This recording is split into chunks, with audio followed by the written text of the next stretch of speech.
Assalamualaikum warahmatullahi wabarakatuh. Ketemu lagi dengan Bagus Johan Maulana SKM dalam video manajemen program kesehatan. Teman-teman, hari ini saya akan share materi tentang bagaimana memaintain semangat kerja karyawan. Jika kamu seorang karyawan, kamu punya karyawan, kamu sebagai atasan, kamu punya organisasi, kamu punya perusahaan, ya ada baiknya kamu nyimak video ini sampai tuntas. Mengenai kinerja karyawan, itu kadang yang namanya manusia karena memiliki aspek psikologi itu terpengaruh dengan semangat kerja. Semangat kerja itu artinya mood dan motivasi kerja. Kita manusia, ya kan, kita punya aspek psikologi seperti itu. Dan kadang aspek psikologi ini tidak memandang ruang dan waktu. Artinya ada masalah yang sudah lama tetapi bisa terbawa galaunya sekarang, bisa aja seperti itu. Ada masalah di luar kantor, di luar tempat ini, di luar tempat organisasi ini, tapi galaunya, permasalahannya, stresnya dibawa ke kantor, bisa aja terjadi. Itu karena faktor psikologi seperti itu. Kamu misalkan lagi banyak utang, kamu lagi mikirin apa, kamu misalkan habis diputus cinta, sehingga kamu nggak mood untuk bekerja. Nah, seperti itu. Itu wajar atau tidak? Itu saya sebut wajar karena itu ada aspek psikologi yang tadi tanpa memandang ruang dan waktu.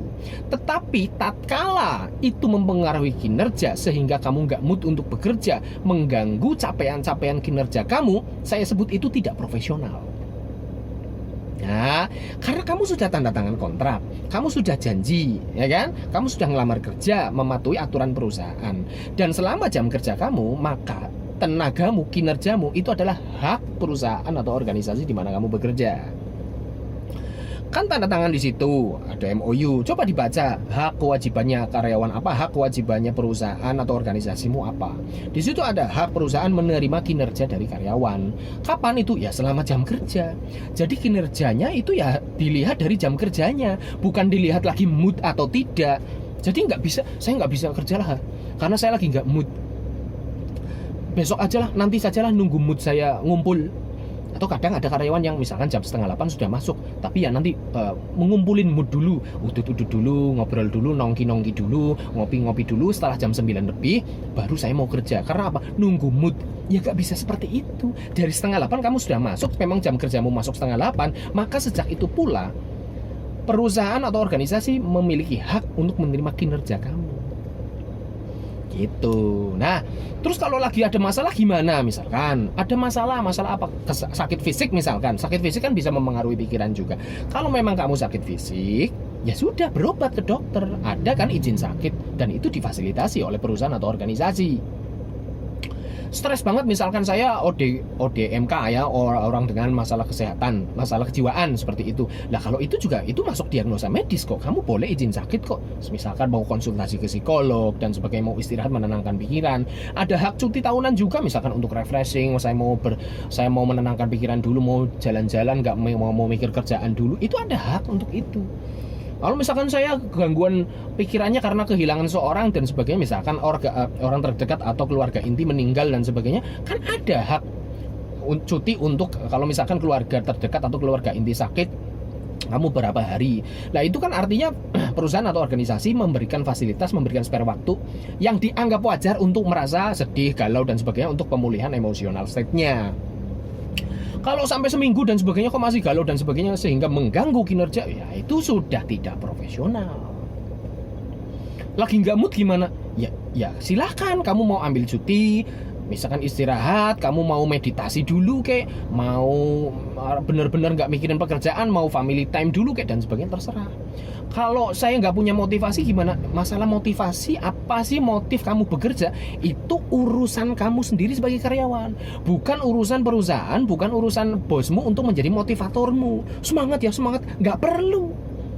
Itu PR masing-masing individu. Saya motivasinya karena apa kerja ya? Ya terserah.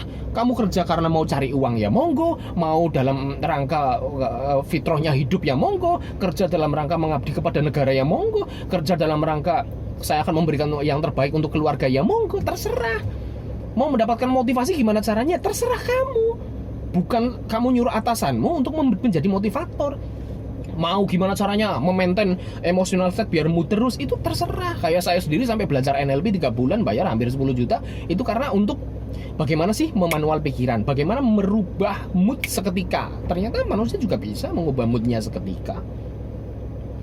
Itu cara yang saya tempuh. Kalau kalian misalkan gimana ya selalu memaintain semangat ya, kalian mau misalkan mendengarkan kajian-kajian, mau lihat videonya Mario Teguh kayak monggo, Maria Ozawa terserah, mau Mary Riana terserah kamu. Gimana caranya kamu semangat? Itu adalah PR kamu. Jangan nyuruh bosmu untuk menjadi motivator.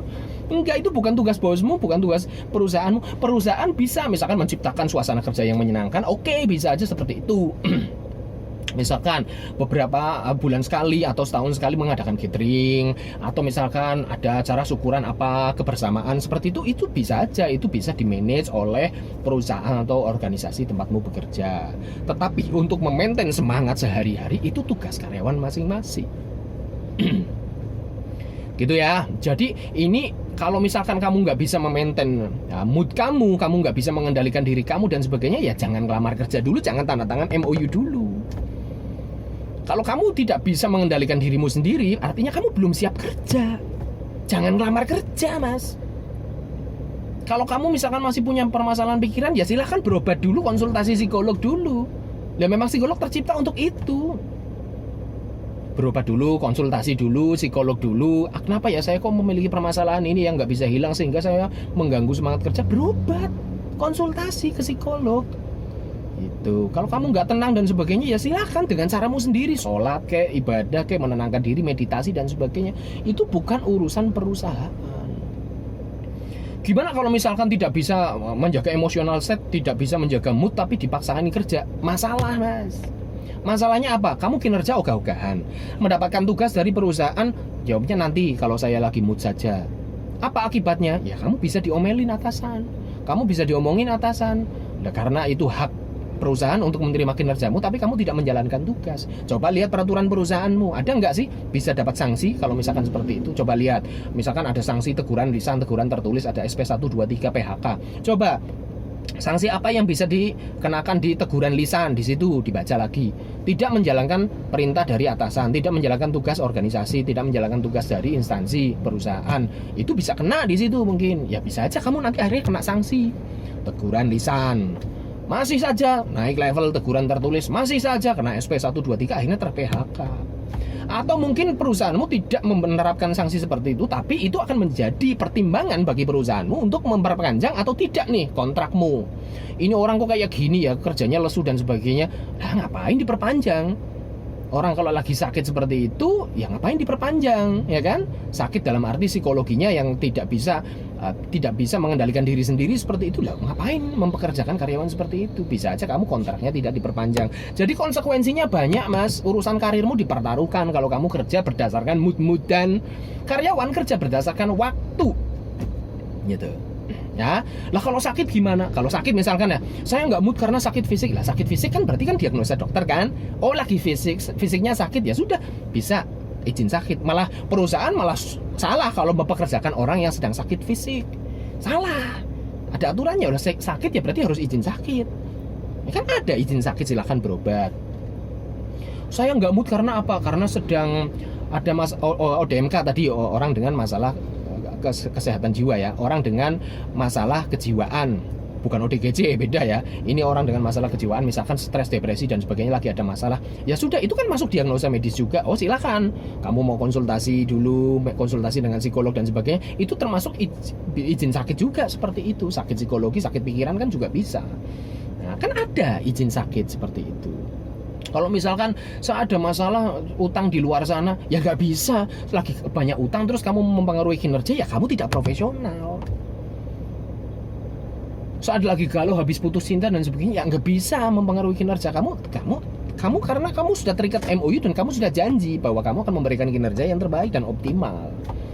Lagi galau dan sebagainya, ya silakan kalau misalkan case by case seperti itu. Sedangkan perusahaan tidak ada toleransi untuk memberikan izin misalkan izin karena galau dan sebagainya, ya udah ambil cuti, kan ada hak juga ambil cuti tahunan, misalkan ambil cuti tahunan, ya saya mau menenangkan diri dan sebagainya, saya mau mengunjungi teman saya, mau konsultasi, mau curhat, mau ke guru spiritual saya dan sebagainya, silahkan, itu kamu atur sendiri.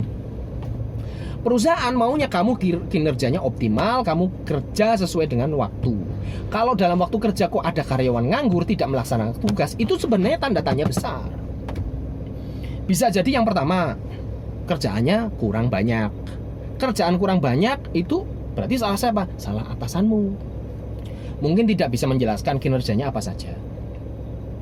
Atau salah si karyawan. Karyawan tidak memahami tupoksinya apa, tugasnya apa. Karena tidak paham nganggur pada jam kerja. Itu yang pertama, bisa aja.